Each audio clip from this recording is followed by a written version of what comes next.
नमस्कार मित्रों, आप सभी का फिर से स्वागत है हमारे YouTube चैनल SK गीता ज्ञान में। अगर आप भी भगवान शिव के सच्चे भक्त हैं तो भगवान शिव का अनादर न करें। अगर आप यह कहानी सुन रहे हैं तो इसे पूरा सुने, आधा अधूरा छोड़कर जाने की गलती न करें। अगर आप भगवान शिव के भक्त हैं तो कमेंट में हर हर महादेव जरूर लिखें। आप हमारे चैनल पर पहली बार आए हैं तो उसे सब्सक्राइब जरूर कर लीजिए और बेल आइकन को भी प्रेस कर लीजिए ताकि आने वाली वीडियो का नोटिफिकेशन आपको मिलता रहे। प्रेम से एक बार बोलिए हर हर महादेव। तो चलिए कहानी शुरू करते हैं। मोहनपुर गांव में शिवम एक चौकीदार था। वह रात भर गांव की गलियों में लाठी लेकर आवाज लगाता घूमता था। इसके चलते गांव वाले चैन की नींद सोते थे। वह रात को अपना खाना लेकर निकलता और शिवजी के मंदिर जाता था। रात के समय जब पुजारी जी मंदिर बंद करते तब वह अपने काम पर निकल जाता था।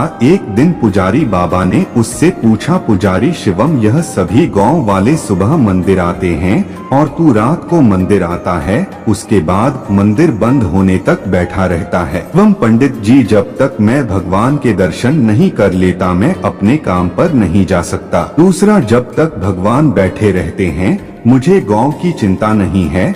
जब ये सो जाते हैं तब मैं गांव की रखवाली करने निकलता हूँ। पुजारी, तुझे इतना विश्वास है शिवजी पर? शिवम, हाँ पंडित जी, मेरा विश्वास अटूट है। इसी तरह समय बीत रहा था। एक दिन मंदिर में एक सेठ जी आए और पुजारी जी से बोले, सेठ जी, पंडित जी, मेरे कोई संतान नहीं है, मैं भगवान भोलेनाथ की पूजा करना चाहता हूँ। पंडित जी सेठ जी की पूजा करवा देते हैं। पंडित जी, भगवान ने चाहा तो तुम्हें अवश्य संतान की प्राप्ति होगी, लेकिन उसे लेकर मंदिर में दर्शन करने अवश्य आना। 1 साल बाद सेठ जी के घर बेटा पैदा होता है। वे अपनी पत्नी व बच्चे के साथ मंदिर पहुँच जाते हैं। सेठ जी, पंडित जी, भोले बाबा ने मेरी पुकार सुन ली। यह सुनकर पंडित जी बहुत खुश होते हैं। उसके बाद सेठ जी कहते हैं, सेठ पंडित जी, मैं इस शिवलिंग की जगह सोने का शिवलिंग स्थापित करना चाहता हूँ। पंडित जी, यह आप क्या कह रहे हैं? सेठ जी, यह शिवलिंग बहुत पुराना है, हम इसे हटा नहीं सकते,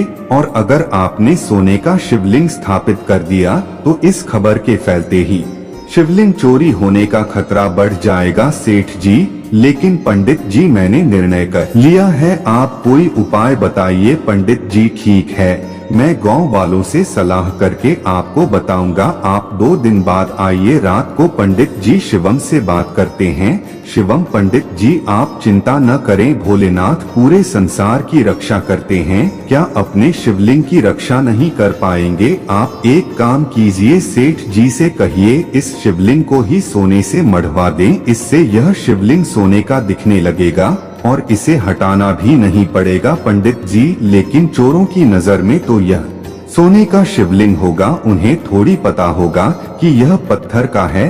शिवम, आप उसकी चिंता मत कीजिए, सब भोलेनाथ पर छोड़ दीजिए। पंडित जी अगले दिन सेठ जी को सब बता देते हैं।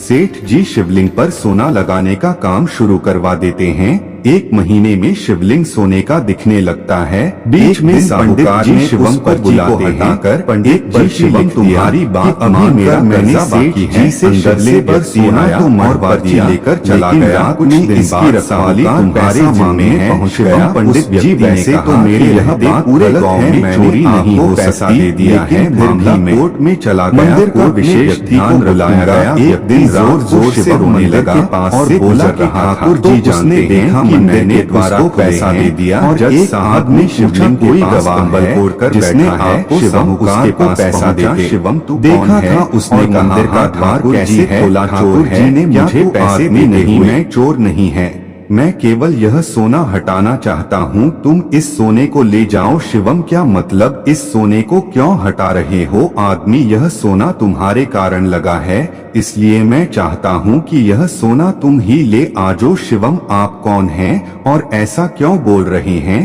तभी वह आदमी भगवान शिव के रूप में प्रकट हो जाते हैं। अदालत की कार्रवाई शुरू हुई के बीच में के बगल में सोने की दीवार जोड़ी कर बोला लगा, ठाकुर जी हाँ जो भी श्रद्धा से अर्पण करते थे वे इस सोने पर ही रह जाता है, मुझ तक नहीं पहुंच पाता और न मेरे भक्त मेरे दर्शन कर पा रहे हैं। शिवम यह सुनकर भगवान के पैरों में गिर जाता है।